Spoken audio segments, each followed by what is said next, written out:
एक जोक, पक्का मैं बुजुर्ग हो गया। मेरी 2 बाईपास सर्जरी हो गई, कूल्हा वापस लगाया गया, नए घुटने, मुझे कर्करोग रोग और मधुमेह भी है। मैं आधा अंधा हूं, जेट इंजन से कम आवाज सुनाई नहीं देती। मैं 40 अलग अलग दवाइयां लेता हूं जिनका नशा रहता है और बेहोश भी हो जाता हूं। मेरे खून के प्रवाह में बहुत समस्या है। मैं हाथ और पैरों को महसूस नहीं कर पाता। मुझे याद नहीं मैं 85 का हूं कि 92 का। मैंने सारे दोस्तों को खो दिया, लेकिन प्रभु की स्तुति हो मेरे पास अभी भी ड्राइविंग लाइसेंस है।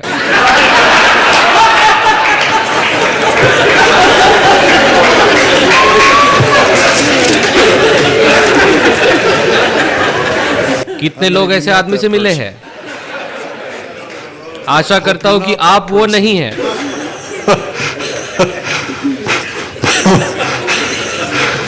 ओ भाई, मैं देख सकता हूं आप ऐसे नहीं हैं।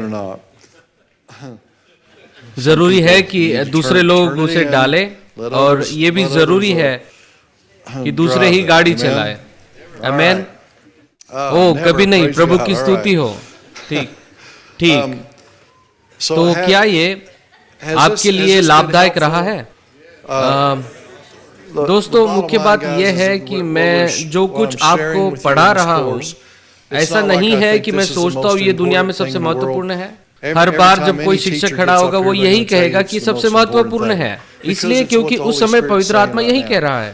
लेकिन मेरी जो मुख्य बात है वो ये है, इन बातों को मुझे बाइबल स्कूल में नहीं पढ़ाया गया, लेकिन मैं चाहता हूं कि परमेश्वर ने मुझे जिन बातों में सज्ज किया आप भी बने, और ये सारा पाठ्यक्रम आपको मदद करेगा, आपको सज्ज करेगा और राज्य में आपके प्रभाव को बढ़ाएगा और आपको एक बेहतर अगुवा बनाएगा। तो इस कोर्स का यही उद्देश्य है। और मैं सचमुच आपसे कुछ फीडबैक लेना चाहूंगा, जैसे कि परमेश्वर ने आपसे क्या बात की। मुख्य बात सिर्फ नोट्स लिखना नहीं, लेकिन पवित्र आत्मा ने आपसे क्या बात की, किस बात ने आपको प्रभावित किया। ये मेरे फायदे के लिए नहीं है, लेकिन ये आपके लिए, ये आपके फायदे के लिए। अगर हमारे पास समय है तो, और मैं समय निकालूंगा, और दूसरे पाठ्यक्रम में भी हम ऐसा करेंगे जहां आप बता सकते हैं कि पवित्र आत्मा ने आपसे क्या कहा, क्योंकि वही महत्वपूर्ण बात है और जरूरी है। हम अगुवाई की मुख्य बातों के बारे में बात कर रहे थे। अगुवाई की मुख्य बात नंबर 1, परमेश्वर की आवाज को सुनना और पहचानना। हमें सच में परमेश्वर की आवाज के बारे में निश्चित होना चाहिए। और जब हम उस प्रक्रिया से, मुझे नहीं लगता परमेश्वर के चरित्र को जानने से ज्यादा सुनना महत्वपूर्ण है, क्योंकि आप जब उसके चरित्र को जानते हैं, आपका जोर इस बात पर नहीं रहता कि परमेश्वर ने कैसे बात की।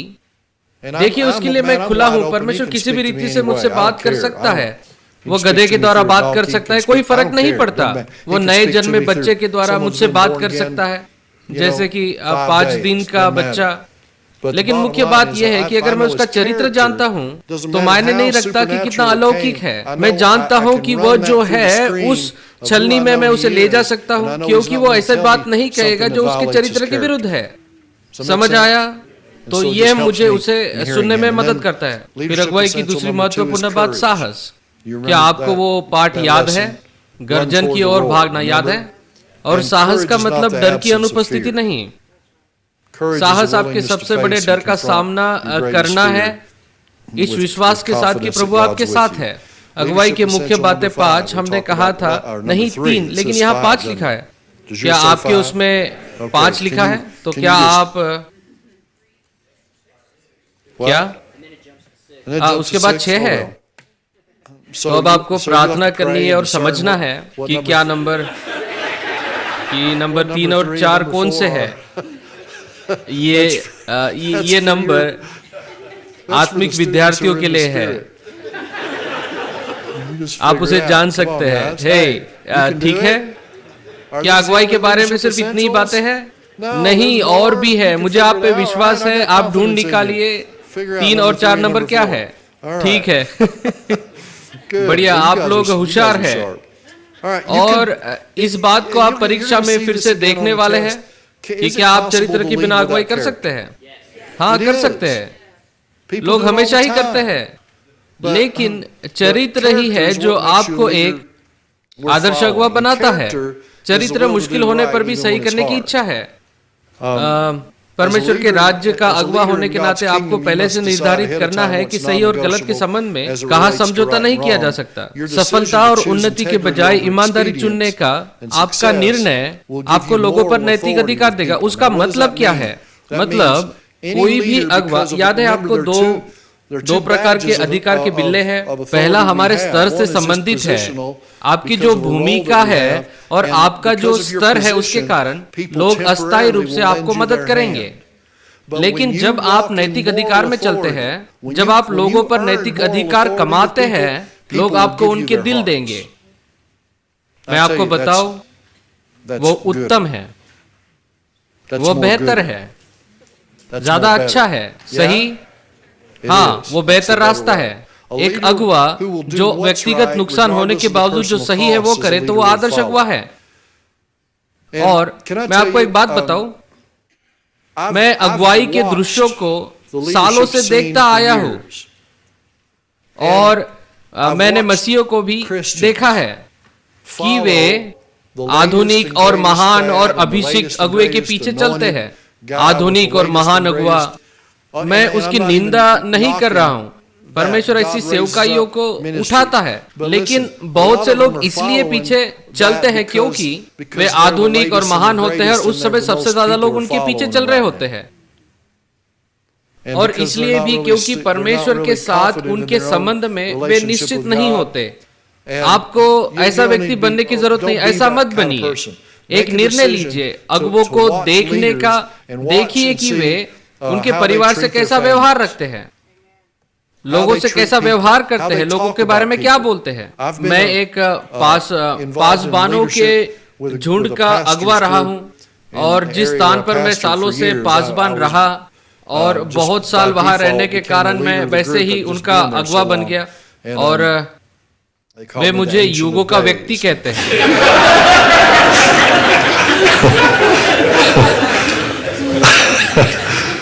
एक ही जगह पर 24 साल रहा हूं, लेकिन जो मुख्य बात यह है कि मैं इन लोगों को दूसरे लोगों के बारे में बात करते हुए सुनता था।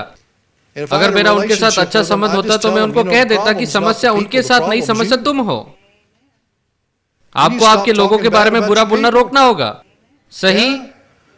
और मैं उनसे कह देता, भाई हमें लोगों के बारे में अच्छी बातें कहनी चाहिए, वो परमेश्वर की दुल्हन है। सुनिए, अगर आप मेरे बारे में भला बुरा कहे तो मैं आपको माफ कर दूंगा, लेकिन अगर आप मेरे पत्नी और बच्चों के बारे में बोले तो मुझे शरीर में प्रतिक्रिया करने से रोकने के लिए प्रार्थना करनी पड़ेगी। मैं आपको कुछ बताता हूं, जब हम मसीह की देह की आलोचना करते हैं, वो प्रभु की दुल्हन है। और मैं ऐसे अगुवों के पीछे चलना चाहता हूं जो खरे अगुवे हैं और लोगों का ध्यान रखते हैं, जो लोगों से प्यार करते हैं और जो परमेश्वर कर रहा है उसे देखते हैं, खुद को नहीं। एक अगुवा जो व्यक्तिगत नुकसान होने के बावजूद भी जो सही है वो करे, वो एक आदर्श अगुवा है। अगुवाई के मुख्य बातें नंबर 6, 3 और 4 आपके लिए परीक्षा में आएंगे। आप बस प्रार्थना कीजिए, मैं समझ की आत्मा को आजाद कर रहा हूं। ज्ञान और समझ की बातें, प्रभु की स्तुति हो। 6 है स्पष्टता, हर कोई कहिए स्पष्टता। अनिश्चितता ए, यह अगुवाई में रहने वाला हमेशा का दृश्य है। और इस पाठ का एक भाग मुझे एंडी स्टैनली के नेक्स्ट जनरेशन लीडर इस पुस्तक से मिला है। अगुवाई पर मैंने पढ़ी पुस्तकों में से ये सबसे अच्छी पुस्तक है। मेरा मतलब मैंने जो पढ़ी।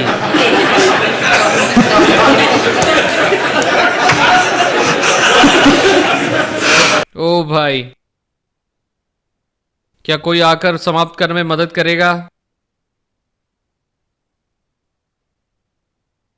अनिश्चितता, दोस्तों ये सच में महत्वपूर्ण है। अनिश्चितता, मैं ऐसा सोचता था इसलिए यह महत्वपूर्ण है। अनिश्चितता होना यह खराब अगुवाई का संकेत नहीं है,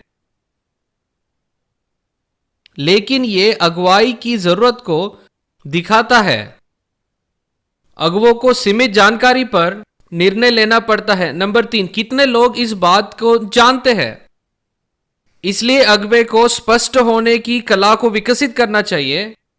अनिश्चितता में मैं एक उदाहरण देता हूं। आप एक फुटबॉल टीम के प्रशिक्षक हैं, गेंद 50 यार्ड लाइन पर है और खेल समाप्त होने के लिए 3.5 मिनट बाकी हैं। 4 डाउन है, 3 यार्ड जाना है और आप 3 पॉइंट से पीछे हैं। आप आगे बढ़ेंगे या छोड़ देंगे? ठीक है। अगर 4 मिनट है तो क्या करेंगे? ठीक है, आप समझ रहे हैं मैं क्या कह रहा हूं? मुख्य बात यह है, अनिश्चितता में परिणाम आपको नहीं पता कि क्या परिणाम होगा। आप भूतकाल की सारी जानकारी ले सकते हैं, पिछले खेलों को देख सकते हैं और प्रतिशत निकाल सकते हैं, लेकिन कोई निश्चित नहीं कि आप कितने देर तक रोक सकते हैं। और यह भी पक्का नहीं पता कि अगर आप खेले तो आप जीतेंगे या नहीं। दूसरे शब्दों में वहां पर अनिश्चितता है। ठीक है, ठीक है। तो अनिश्चितता आपको खराब अगुवा नहीं बनाती, लेकिन अनिश्चितता स्पष्ट निर्णय की मांग करती है। क्या समझ में आ रहा है? देखिए, परिणाम की अनिश्चितता में जब आप निर्णय लेते हैं तो आपको एक स्पष्ट निर्णय लेना है। यही मुख्य बात है। अगर आप उनसे कहे कि अपनी इच्छा अनुसार जाओ और खेल में आपको जो सही लग रहा है उसके अनुसार करो, तो परिणाम गड़बड़ी होगा। ठीक है, आपको जहां भी जाना है आप जाओ, पवित्र आत्मा के मार्गदर्शन में। आपको इधर जाना है, उधर जाना है, कहीं भी जाना सही है, कोई बात नहीं। परमेश्वर की स्तुति हो, हालेलुया, धन्यवाद यीशु। और इसलिए हम सब लोग, देखिए, व्यक्तिगत रूप से ठीक है, लेकिन झुंड के लिए वो ठीक नहीं है। हमें अगुवाई करनी है, और अगुवाई का मतलब ये नहीं, आपको पूरी तरह पता होना चाहिए कि अंत में जो परिणाम आएगा वो क्या होगा, क्योंकि आपको एक निर्णय लेना है। और आपको पता है पुरुषों में सबसे बड़ा डर क्या है? स्त्रियां।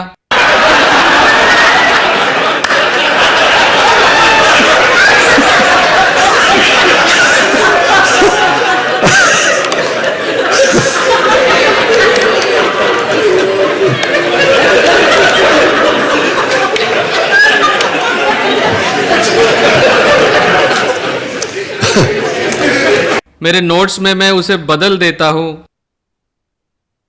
आखिरकार मुझे सही उत्तर मिल ही गया।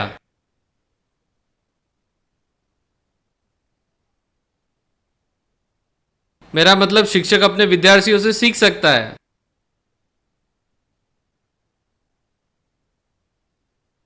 नंबर 1, क्या आपको पता है स्त्रियों का सबसे बड़ा डर क्या है? ओ भाई,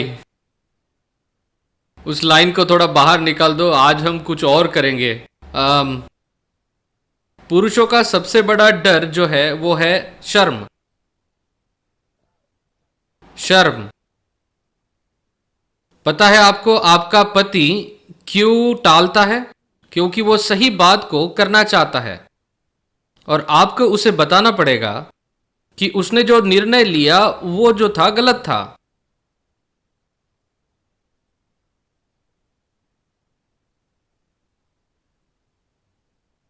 आज रात को खाने के लिए कहाँ चलें? कहीं भी। खाना खाने कहाँ जाए? कहीं भी। खाना खाने कहाँ जाए? कहीं भी। कहाँ चलोगे? कहीं भी। ठीक है, तो फिर इस जगह पर चलते। ओ, मुझे वहां नहीं जाना।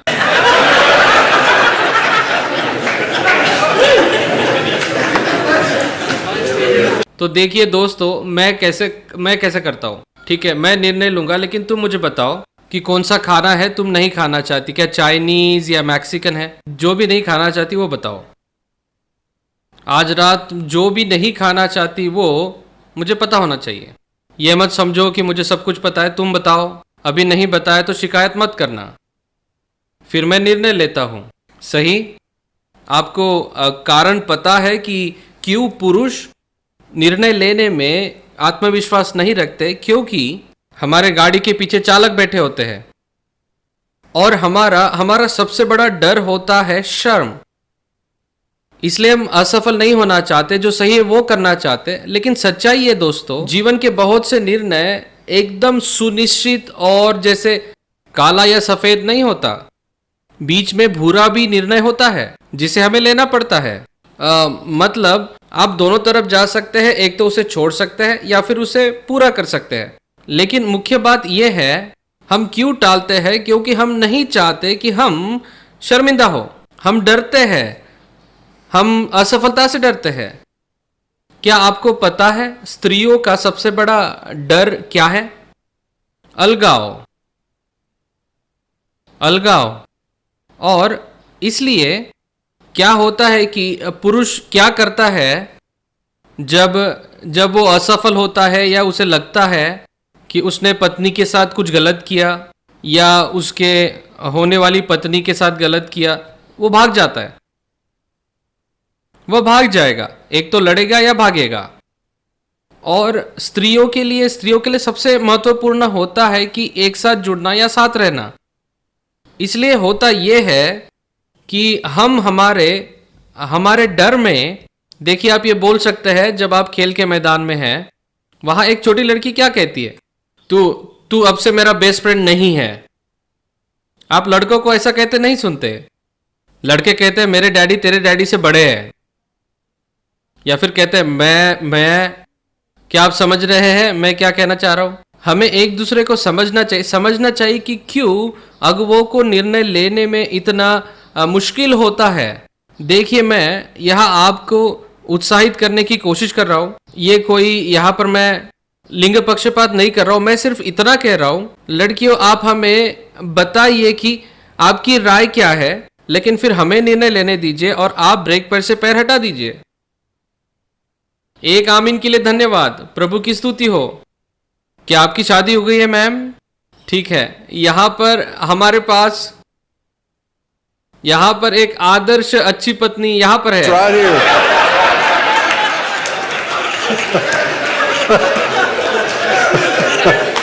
प्रभु की स्तुति हो। हाँ, अब सुनिए, हमें अपने मन की बात बताइए। लेकिन देखिए, फिर सही होने से ज्यादा यह महत्वपूर्ण है कि हम एक दूसरे के साथ मिल जाए, एक हो जाए। आपको पता है परमेश्वर की आशीष किस बात पर है? परमेश्वर की आशीष एकता पर है। परमेश्वर एकता पर आशीष देता है। और मैंने एक दिन पहले आपको बताया कि कोई कार या फिर और कोई डिवाइस हमारे रास्ते को सही कर सकती है, हमें रास्ते पर ला सकती है, तो फिर पवित्र आत्मा हमें रास्ते पर ला सकता है। चाहे हमने गलत मोड़ ले लिया या हमने कोई गलत निर्णय ले लिया, लेकिन जब हम एक होते हैं और अगर हम एक दूसरे को सजा नहीं दे रहे, तो मेरे प्रभु, हम प्रभु को खो नहीं सकते। अभी खो दिया आपने अभी किया, आपने ब्रेक मार के किया आपके पति के साथ, या ब्रेक मारकर आपके पास्टर के साथ, या ब्रेक मारकर आपके कामगार के साथ। मुझे नहीं पता, हो सकता है कि वो सही निर्णय ना ले, तो फिर वहां पहुंचने तक इंतजार करो। ज्यादातर निर्णय काले सफेद नहीं होते। काले सफेद निर्णय बहुत आसान होते हैं। भलाई और बुराई के बीच का अंतर बहुत आसान है, लेकिन ये भूरे रंग के भाग मुश्किल होते हैं और हर कोई आराम से पीछे बैठकर चुगली करते हैं। देखिए दोस्तों, जो अधिकार में है उनके साथ जैसा आप बर्ताव करते हैं, बिल्कुल उसी तरह जब आप वहां पहुंचेंगे आपके साथ बर्ताव होगा। और अगुवाई का जो दृश्य होता है वह अनिश्चितता से भरा होता है, और हमारे पास जो प्रकाशन होता है उससे हम उत्तम करते हैं। और हमारे लिए सबसे उत्तम बात यह है कि जो लोग हमारे साथ हैं वे अपने राय, आपके विचार हमें बताइए, लेकिन फिर गाड़ी में बैठिए और चलिए, साथ चले। आमीन। बढ़िया प्रचार पास्टर ग्रेग। आमीन, हालेलुया। और देखिए होता क्या है, जब हम पति और पत्नी एक दूसरे पर भड़कते हैं, इसके बजाय कि मदद करे, सहायता करे और एक दूसरे के डर को मन से निकाल दे। और पता है, हम सिर्फ इतना करते हैं कि जो समस्या है उसे बड़ा करते हैं और बहुत कुछ भड़क जाता है क्योंकि हमारे प्रत्युत्तर के कारण। तो इसलिए अगुवाई के हर एक भाग में ये जो सिद्धांत है ये बहुत ही वास्तविक है। आप जितना ज्यादा स्पष्ट निर्देश आपकी टीम को देते हैं उतना ज्यादा आपकी टीम को योजना पूरा करने का मौका मिलता है। तो हर एक अगुवाई में ये सिद्धांत लागू होता है। आप जितने स्पष्ट होंगे उतना ज्यादा उतना बड़ा मौका आपके पास होता है कि आप जीते। और हर अगुवाई में ये बात लागू होती है। नंबर 6, अब आप में से कुछ लोग पासबान बनेंगे, आप में से कुछ लोग सेवकाई शुरू करेंगे, कुछ लोग व्यापार शुरू करेंगे, या फिर व्यापार में आप लोग शामिल होंगे, या फिर आप अगुवाई की टीम में होंगे। सबसे बढ़िया आप क्या कर सकते हैं, परमेश्वर के सामने जाकर देखिए कि वो क्या कह रहा है। किसी अल्प शब्द और छोटे से मिशन स्टेटमेंट को लेकर मत आइए, लेकिन ढूंढ निकालिए मुख्य मूल्य क्या है आपकी संस्था का, या आपकी सेवकाई का, या आपके व्यापार का। और फिर आपको लोगों के साथ स्पष्ट होना है कि आप क्या चाहते हैं। आप जितने स्पष्ट होंगे आपकी बुलाहट को लेकर, उतना ज्यादा आप लोगों को आकर्षित करेंगे जो सचमुच आपको दर्शन पूरा करने में मदद करेंगे। आप जितने अस्पष्ट या आप जितने जटिल होंगे राजनीतिक रूप से सही होने के लिए या फिर भीड़ को इकट्ठा करने के लिए, आपको उतनी समस्याएं होंगी। आपको बहुत ही स्पष्ट होना है। मेरा मतलब, जब हमारे कलीसिया में हमने विजन स्टेटमेंट बनाया तो हम बहुत ही स्पष्ट थे। हमने कहा हम लोगों को सपने पूरा करने में मदद करेंगे और मसीह की समानता में बढ़ने में मदद करेंगे। हम यहाँ पर आपके स्वप्नों को पूरा करने के लिए नहीं है और बलिदान करके मसीह के जैसे नहीं बनने के लिए नहीं, लेकिन हमें संसार को बदलना है, प्रभावित करना है। और फिर हमने लोगों को ये बातें बताना शुरू किया, उन्हें बताया। मैं और मेरी पत्नी हम जॉन ऑस्टिन की चर्च में गए सालों पहले ह्यूस्टन टेक्सास में, और वो महान परमेश्वर का जन, महान पासबान, महान शिक्षक और प्रचारक थे। वास्तव में मैंने उनसे सीखा, जॉन ऑस्टिन को देखकर आत्मा में चलना सीखा। और वे कहते थे, उसमें से एक बात यह है कि उस समय मैं सहमत हुआ और कलीसिया को उस तरह से चलाने लगा, लेकिन काम नहीं आया। उन्होंने कहा था, अगर आप 2 बार आते हैं तो आप सदस्य हैं। मसीह की देह में शामिल होने के तात्पर्य से ये बात सही है, लेकिन मैंने ये पाया जब मैंने वो शुरू किया और लोग आने लगे, हर प्रकार की पृष्ठभूमि और सब कुछ वाले। हमने उन्हें सिखाया नहीं, हमने सिर्फ पुलपिट से ही उनको बताया। हमने सदस्य की क्लास नहीं ली और उन्हें स्पष्ट नहीं बताया कि क्या चाहते हैं। बाद में जब लोगों को पता चला कि हम पवित्र आत्मा का बपतिस्मा और चंगाई में विश्वास करते हैं, तब समस्याएं होने लगी। और एक और बात पता है, आपको वो कलीसिया में वोट नहीं मिलेगा। वार्षिक व्यापार सभा कहाँ? यहां नहीं, पड़ोस में बैप्टिस्ट चर्च में वही होता है, यहां पर नहीं। हम नहीं करते हैं और हम जिम्मेदार थे, लेकिन हम लोगों के साथ बहुत स्पष्ट होते थे। हम उन्हें स्पष्ट बताते कि हम ये चाहते हैं। मैं विरुद्ध नहीं हूं उन कलीसियाओं का, लेकिन अगर आप उसे ढूंढ रहे हैं तो आपको दूसरी कलीसिया ढूंढनी होगी। मैं आपका परिचय दूसरे पास्टर से करा देता हूं। और हम पवित्र आत्मा पर और चंगाई पर विश्वास करते हैं, लेकिन हम किसी का गला नहीं दबाते। लेकिन है, क्रिसमस के समय में क्या पेड़ के नीचे आपके लिए उपहार रखे गए थे? देखिए, ऐसे वर्णन करते थे, क्रिसमस के समय सारे उपहार रखे होते हैं। पता है, मेरे बच्चे जब उनके पास बहुत सारे उपहार होते हैं, मैंने किसी भी क्रिसमस में कोई भी ऐसा डिब्बा नहीं देखा जो खुला ना हो। पता है, मैं भी नहीं छोड़ता। और देखिए, यहां कलवरी के पेड़ के नीचे इतने सारे उपहार हैं, सही। और लेकिन अगर आप ऐसा चाहते, कोई बात नहीं, मैं आप पर गुस्सा नहीं हूं, कोई बात नहीं। अगर आप नहीं खोलना चाहते क्योंकि उसके ऊपर एक छोटा सा बो लगा हुआ है, हो सकता है कि आप डर रहे कि उसके अंदर क्या होगा, कोई बात नहीं। लेकिन हम सारे उपहारों को खोलते हैं, तो हम लोगों को स्पष्ट बताते हैं कि हमारा लक्ष्य क्या है।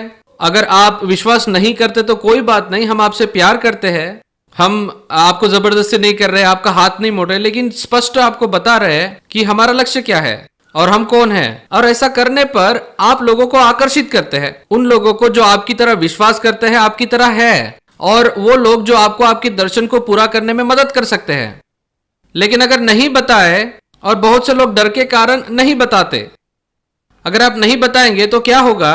कोई बड़ी समस्या या फिर कोई अपघात हो जाएगा, और अगर आप उस व्यक्ति को अगुवाई में रखे तो वो आपको कुछ भी बताएंगे नहीं, तब तक नहीं बताएंगे जब तक अपघात नहीं होता, क्योंकि वो विश्वास ही नहीं करते पवित्र आत्मा के बपतिस्मे पर, वे विश्वास ही नहीं करते चंगाई पर, या फिर और कोई भी बात, कुछ भी बात क्यों ना हो। लेकिन आपको लोगों को स्पष्ट बताना होगा कि आप क्या विश्वास करते हैं, लक्ष्य क्या है, और आप जितने स्पष्ट होंगे आप उतने प्रभावी अगुवे होंगे। हो सकता है आप लोगों को खो दे, वैसे भी आप खोएंगे मेरे भाई या बहन, आप उन्हें खोएंगे। अभी खोना बेहतर है, पहले खो दीजिए। आमीन। और मुख्य बात यह है, कभी भी पड़ोस की बड़ी कलीसिया से जलन मत रखिए। वे ज्यादातर सीक्रेट सेंसिटिव कलीसिया है, उन पर कभी भी जलन मत रखिए। वे अंत में आपकी कलीसिया को भरने वाले बन जाएंगे। ज्यादातर लोग वहां इसलिए जाते हैं कि वहां आराम है, कोई जिम्मेदारी नहीं लेनी। लेकिन जब लोग बढ़ना और चेले बनना चाहते हैं, उन्हें शामिल होना है, काम करना है, तब वो आपकी जगह पर आएंगे। आमीन। प्रभु की स्तुति हो। लेकिन पता है क्या होता है, आप बड़ी कलीसिया पर गुस्सा करते हैं। नहीं, परमेश्वर उनको आशीष दे। वे लोग हमारी कलीसिया के लिए लोगों को तैयार कर रहे हैं। हालेलुया। देखिए फर्क क्या है। और देखिए मैंने क्या निर्णय लिया कि मैं क्या करूंगा। क्या हुआ है कि ज्यादातर बड़ी कलीसियाएं जो है वे सीक्रेट सेंसिटिव है, सारी नहीं। क्या है कि उनके तालाब का अंत उथला है, और किसी सुंदर सुबह वो बहुत सारे लोगों को जमा करते हैं, लेकिन उनकी उथली जगह बहुत बड़ी है, कुछ को तो गहराई बिल्कुल नहीं। और कुछ समय बाद पता है क्या होगा, आप इंतजार करते हुए थक जाएंगे। आप तैरना चाहेंगे, आप गहरे पानी में तैरना चाहेंगे, लेकिन अगर आपको एक अच्छी कलीसिया होना है तो उथला और गहरा दोनों अंत होने चाहिए। समझ आया? तो जब उन्हें भूख लगेगी और आपके पास गहराई है, वे आएंगे। आमीन। प्रभु की स्तुति हो। तो उनके तैयार होने के बाद तो उन्होंने आपके लिए बस उनको तैयार किया। आमीन। ऐसा होगा। तो अगुवाई के लिए आवश्यक ज्ञान के साथ आप आगे नहीं बढ़ सकते।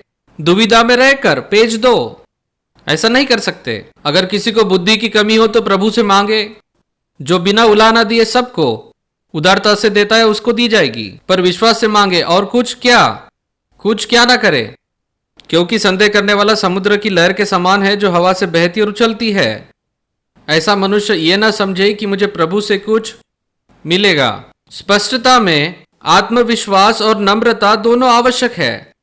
आत्मविश्वास और नम्रता। आत्मविश्वास आगे बढ़ने का, अनिश्चित परिणाम में भी आपने जो निर्धारित किया है उसमें दृढ़ता से आगे बढ़ने का। नम्रता इसलिए कि आप माने कि आप सर्वज्ञानी नहीं हैं, और फिर आपको एक प्रार्थना पूर्वक सही अनुमान लगाने के लिए उसके साथ आप यहोवा यो कहता डाल सकते हैं। लेकिन देखिए, मुझे लग रहा है कि परमेश्वर ऐसा कर रहा है, और मैंने इसके लिए प्रार्थना की, और हम इस दिशा में जा रहे हैं, और मैं चाहता हूं कि आप पीछे चले, और मैं मेरे अगुओं के साथ ऐसा ही करूंगा। मैं उन्हें असहमति जताने की अनुमति दूंगा, और अगर हम पूरी तरह से सहमत नहीं और वो मुझे अंतिम निर्णय लेने के लिए कहे, तो हम कुछ समय रुककर प्रार्थना में जाएंगे। वे मुझे निर्णय लेने देंगे। तब जब हम उस कमरे को छोड़ेंगे, हम एक ही बस में सवार होंगे।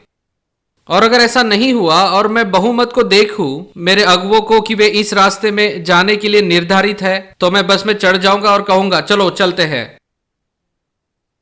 मैंने वो निर्णय लिया। देखिए, जरूरी नहीं मैं हमेशा सही रहूं। आमीन। मेरा काम हमेशा बुद्धि को खोजना है, बुद्धि को लेकर आना नहीं, और उसे मानने के लिए मेरे अंदर नम्रता होनी चाहिए। अगुवाई का लक्ष्य अनिश्चितता को हटाना नहीं है, लेकिन स्पष्ट और विश्वास से कदम लेकर आगे बढ़ना है।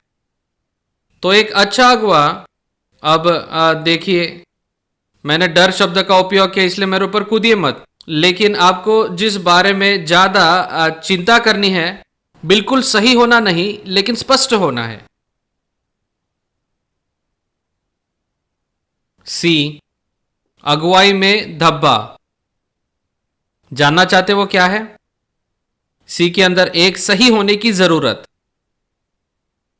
गलत मत समझिए, मैं सही निर्णय लेना चाहता हूं, लेकिन सही होने की जरूरत। आपको पता है वो क्या है? उसकी जड़ क्या है?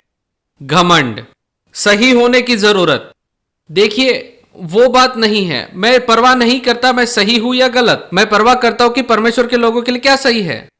सही उदाहरण, सिविल वार में यूनियन सेना के पास जनरल थे जिनका ध्यान इस बात पर था कि कम से कम प्राण हानि हो, नुकसान ना हो, शत्रु से लड़ने के बजाय। सही? आपको पता है सिविल वार होता रहा और बहुत सारे लोग मर गए। और डरपोक, क्योंकि अगुओं ने शत्रु का सामना नहीं किया, इसी के कारण। लेकिन दक्षिण में उनके पास अच्छे जनरल थे और वे अगुवाई के काम से ज्यादा अगुवाई के नियुक्ति के लिए ज्यादा उत्साहित थे। और शर्मन और ग्रे के जनरल नियुक्त होने के बाद ही यूनियन सेना ने युद्ध में विजय हासिल की। इन अगुओं ने युद्ध की अनिश्चितता को उनकी आज्ञा की स्पष्टता पर प्रभावी नहीं होने दिया। आज्ञा की स्पष्टता, क्या आप समझ रहे हैं? क्या आपने देखा जब वे जनरल, देखिए कोई निश्चित परिणाम नहीं होता, आपको नहीं पता कितनी जाने जाएंगी, आपको नहीं पता, लेकिन आपके पास जो जानकारी हासिल है उससे आप बढ़िया निर्णय लेते हैं। आपको स्पष्टता से अगुवाई करनी है, आपको टुकड़ियों को चलाना है और आपको एक साथ जाना पड़ेगा। वे लोग हर जगह पर इधर उधर फैले नहीं हो सकते। अगर वो आपकी योजना में नहीं है तो आपको स्पष्ट होना होगा अनिश्चितता के बीच में। फिर कहिए, देखिए भाइयों, हमने प्रार्थना की, परमेश्वर को देखा, जो कुछ कर सकते थे सब किया। किसी के ऊपर निर्भर मत रहिए कि देखो मैं चाहता हूं कि परमेश्वर से सुनूं, लेकिन एक बात यह है कि हमने परमेश्वर सुना और वो हमारा अगुवा है और हम उसके पीछे चलेंगे कहीं पर भी। आमीन। और हम पीछे बैठकर चुगली करना बंद कर देंगे। कोई बात नहीं, उनको बताइए, आप जो सोचते वो बताइए, ठीक है, कोई बात नहीं, लेकिन फिर उनको अगुवाई करने दीजिए, उसे अगुवाई करने दीजिए। अगर गलत है फिर भी हम साथ में हैं। परमेश्वर की आशीष उस एकता पर है। और अगर हम गलती भी करें, मैं ये नहीं कह रहा हूं कि किसी भी जगह पर उसके पीछे जाइए। एक बेहतर निर्णय, एक सुनिश्चित सही या गलत, ऐसा कुछ नहीं है। आमीन। आप ऐसे अगुवे के पीछे चलिए। मेरे ऐसे अगुवे थे जो कहते थे मुझे नहीं लगता ये सही है, लेकिन ग्रेग हम तुम्हारे साथ हैं, तुम्हारे पीछे आएंगे। और वे आते हैं। इस प्रकार के लोग आपको चाहिए आपके साथ। अगुवे होने के नाते हम अनिश्चित हो सकते हैं, लेकिन हम अस्पष्ट नहीं हो सकते। आपके कुछ एक गलत निर्णयों के बाद भी लोग आपके पीछे चलेंगे, लेकिन अगर उनको दिए निर्देशों में आज स्पष्ट नहीं तो पीछे नहीं चलेंगे, चाहे वो झुंड में उनकी भूमिका हो या संस्था में मार्गदर्शन हो। अगर आप कुछ गलती करें तो वापस जाकर कहिए कि हे दोस्तों, हमने गलती कर दी। क्या आप में से किसी ने गलती की? आपको लगा परमेश्वर है और बाद में पता चला नहीं। आप क्या करेंगे? खुद को नम्र कीजिए। आमीन। वो अगुवाई का सही चिन्ह है। अगर आप अपने निर्देशों में स्पष्ट नहीं तो लोग आपके पीछे नहीं चलेंगे, चाहे झुंड में वो उनकी भूमिका हो या संस्था में मार्गदर्शन हो। यहोशू और मूसा को इस्राएल की अगुवाई के लिए बुलाया गया, मरुभूमि से वायदे के देश में घूमने से स्थिर होने तक। यहोशू के लिए हर एक बात अनिश्चितता से भरी हुई थी। अगुवाई में नई भूमिका, नई सीमा और नई योजना थी, इसलिए प्रभु ने उसे दृढ़ और हिया बांधने को कहा। सही? तब यहोशू ने प्रजा के सरदारों को यह आज्ञा दी कि छावनी में इधर उधर जाकर प्रजा के लोगों को यह आज्ञा दो कि अपने लिए भोजन तैयार रखो, क्योंकि 3 दिन के बाद तुम यरदन पार होकर देश को अपने अधिकार में लेने जाओगे, जिसे परमेश्वर ने तुम्हारे अधिकार में दिया। स्पष्ट निर्देश। हम 40 साल तक भटक रहे थे, लेकिन 3 दिन में हम चढ़कर जाएंगे। सही? प्रश्न, यहोशू 7b कैसे हम नदी पार करेंगे? उत्तर, मैं निश्चित नहीं हूं, लेकिन 3 दिन में हम यरदन पार करेंगे। मुझे पता है हम कहां जा रहे हैं। हम 3 दिन में निकलेंगे। मेरे पास, मुझे वो सब कुछ पता नहीं, बस पता है हम जा रहे हैं। तो तैयार हो जाओ। सब कहिए तैयार हो जाओ। लेकिन यहोशू, जब हम वहां जाएंगे तो हम करेंगे क्या? जब हम वहां जाएंगे तब मैं बताऊंगा, लेकिन 3 दिन के अंदर हम निकलेंगे। हम सब के सब निकलेंगे, हम जाएंगे। आमीन। यहोशू, हमारे पास समय नहीं है देखने के लिए। बी, यहोशू रास्ते के बारे में स्पष्ट था। यहोशू उनकी अगुवाई कर रहा था कि जाने के लिए एक योजना बनाए, और जब वे जाने के लिए तैयार हो गए तब उन्हें योजना मिली। और जब उन्होंने तैयारी की और उन्होंने शुरुआत की, परमेश्वर ने उन्हें योजना बताई कि याजक और वाचा का संदूक आगे जाएंगे, सबसे पहले वे कदम रखेंगे और फिर पानी के 2 भाग हो गए। देखिए, लेकिन अगर आप तंबू में बैठे रहे तो पानी 2 भाग नहीं होगा। क्या करना है उसके लिए? सिर्फ प्रार्थना करना। आप खड़े होइए और जाइए, कुछ करने के लिए समर्पण कीजिए। परमेश्वर उनकी अगुवाई कर रहा था। आपको जो प्रकाशन मिला उसके पीछे चलना है। अनिश्चितता और गड़बड़ी बुद्धिमान व्यक्ति के लिए मौका है। टॉम पीटर कहता है, अनिश्चितता आपका शत्रु नहीं, लेकिन आपका मौका है। आपका मौका। कहिए, अनिश्चितता मेरा शत्रु नहीं है, मेरा मौका है। पता है मौका किस लिए? अगुवों को चमकने के लिए। अब मैं अनिश्चितता के प्रबंध के बारे में बताता हूं। देखिए, मैं इस धोखे में था कि एक अच्छा अगुवा होने के लिए मुझे पहले से सब कुछ पता होना चाहिए। नहीं, मुझे स्पष्ट होना है। मुझे प्रार्थना करनी है, परमेश्वर की ओर देखना है और निर्णय लेना है और लोगों की भलाई के लिए। लेकिन फिर मुझे स्पष्ट होना है कि हम यहां जा रहे हैं, ये लक्ष्य है और हम ये कर रहे हैं। लेकिन पता है आपको, कभी कभी आप रास्ते से भटक जाएंगे और अगर परमेश्वर नहीं आए तो आप गिर जाएंगे। लेकिन पता है, अच्छे अगुवे गिरने से नहीं डरते। अगर वे गिरे तो फिर भी उठकर आगे बढ़ेंगे। सही। लेकिन पता है वो बात कि सब कुछ सिद्ध होने तक का इंतजार करना, तो आप उन यूनियन जनरल में से किसी एक की तरह बन जाएंगे जिनके कारण लिंकन युद्ध नहीं जीत पाया। और अगर लिंकन नहीं जीत सका तो यीशु भी नहीं जीत सकता। मैं समझता हूं कि यीशु ने पहले ही शैतान को हरा दिया है, लेकिन आपको और मुझे उस बात को लोगों के जीवन में निश्चित करना है और लोगों को बाहर खींच कर निकालना है शैतान के कब्जे से। तो अभी भी युद्ध है, अभी भी लड़ाई है और ये लोगों को सच्चाई बताना है और ये इमारतें बनाने के लिए रास्ता ढूंढना है और स्थान पर कब्जा करना, सीमाओं पर कब्जा करना है। ये क्यों जरूरी है? क्योंकि यीशु ने उनके लिए जो विजय हासिल की वो उन्हें अभी तक पता नहीं, जब तक आप और मैं जाकर उन्हें नहीं बताते। आमीन। हम कहां हैं? बी में, पन्ने के आखिरी में। हाँ, अनिश्चितता शत्रु नहीं, लेकिन आपका मौका है। अनिश्चितता का प्रबंध ए, जब पता नहीं तो दिखावा मत कीजिए। अगर आपको पता नहीं तो दिखावा मत कीजिए कि पता है, घमंड में। बहुत बार हम डरते हैं कि अगर हम दिखाए कि पता नहीं तो लोग हमारे पीछे नहीं आएंगे।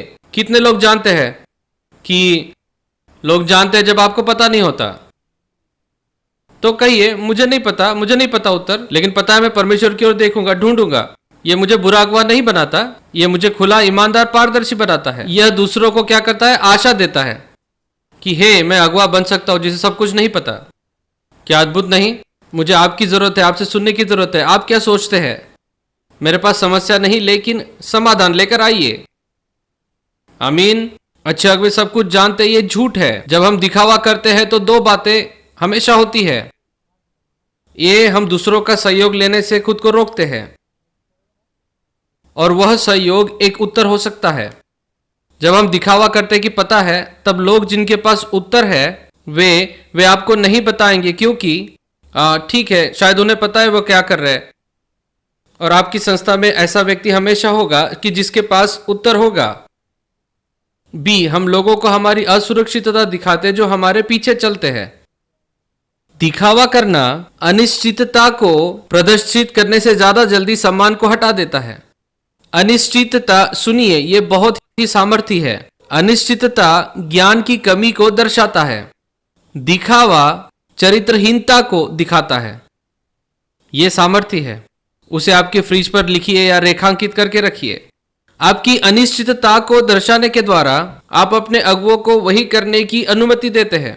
लेकिन जब एक समूह ऐसे ईमानदारी और खुलेपन को सराहता है, एक स्वस्थ वातावरण बनता है जो रचनात्मकता और विचार के आदान प्रदान को बढ़ाता है। मेरे मन में बहुत सी बातें आ रही है, चलिए बी में चलते हैं। बी, अपनी अनिश्चितता को आत्मविश्वास के साथ बताइए। लोगों को बताइए, जब आप अनुसरण के लिए अनिश्चित है, मुझे नहीं पता, लेकिन मैं निश्चित ही ढूंढ निकालूंगा। मुझे नहीं पता, लेकिन परमेश्वर की मदद से और आपके जैसे लोग आसपास होने के कारण हम समाधान निकालेंगे। लोग ऐसे अगुवे के पीछे चलेंगे जिसे पता नहीं, लेकिन वो ढूंढने के लिए समर्पित है। याद है, इस्राएल के लोग, सेना उनसे लड़ने के लिए आ रही थी, और दूसरा इतिहास 20 में, मेरा मतलब वे संख्या में बहुत ज्यादा थे, शायद 10 पर 1, चाहे जो भी था, वह बहुत ही डरावनी बात थी। और याद है, उन्होंने परमेश्वर को ढूंढना शुरू किया। और राजा कौन राजा था, मेरा मतलब उस समय अगुवा कौन था?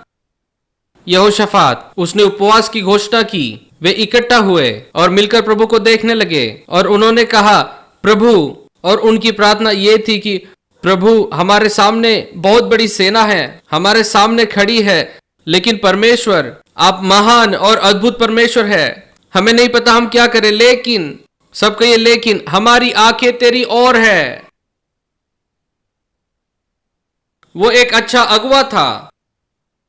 उसने प्रदर्शित किया, हमें नहीं पता हम क्या करें, हम इस सेना से लड़ नहीं सकते, ना हमें पता है कि हम क्या करें, लेकिन हमारी आंखें तुझ पर है। यह एक बढ़िया जगह है। और परमेश्वर ने उन्हें उत्तर दिया। आप कहानी जानते हैं, सामर्थ्य है। लोग दिखावा करने वाले अगुवे के पीछे नहीं चलेंगे, और उसके पीछे जो अपनी अज्ञानता की जगह ज्ञान नहीं लाता। सही। सी, धर्मी सलाह लीजिए, अनेक सलाह में सुरक्षा होती है। अनिश्चितता के बीच में सामंजस्य विश्वास लाता है। आप हमेशा बहुमत के साथ जा सकते हैं। अगर आपके पास राज्य के अगुवे हैं, आप ऐसा कर सकते हैं। डी, अपनी योजना में लचीले रहिए। योजना बनाना मनुष्य का काम है, लेकिन परमेश्वर उसे पूरा करता है। योजना बदलती है, लेकिन दर्शन और उद्देश्य वही रहता है। परमेश्वर को खोजिए वर्तमान योजना के लिए। दूसरा शमूएल 5 दाऊद और उसके लोगों के बारे में कहता है, वे फलिस्तियों से लड़ने के लिए एक रास्ते से गए, और फिर वे वापस आए, और फिर उसने दूसरे रास्ते से अगुवाई की। इस बार वो बिल्कुल नए रास्ते से गए। सुनिए, नई योजना के लिए हमें परमेश्वर की ओर देखना है। वो हमेशा समान नहीं होती। क्या मैं प्रार्थना करूं? यीशु के नाम से पिता, मैंने इस जगह पर अगुवाई, अनुग्रह और गुणों को देखा है। इन्हें अगुवाई के गुणों से आप भर दीजिए पिता। मैं उनके लिए अनुग्रह और आजादी बोलता हूं कि वे ईमानदार और पारदर्शी अगुवे बने, कि जब उन्हें पता नहीं तो पता होने का दिखावा ना करे, लेकिन इस बात को समझे कि उनके अंदर जो प्रभु रहता है वो पर्याप्त है और उन्हें हर परिस्थिति से बाहर निकालेगा। जब वो आपकी ओर देखेंगे, आपको खोजेंगे और एक अंतिम निर्णय लेंगे, एक निश्चितता और स्पष्टता के साथ। पिता, आपका धन्यवाद उनका उपयोग करने के लिए, आपके लोगों को छुड़ाने के लिए। आमीन।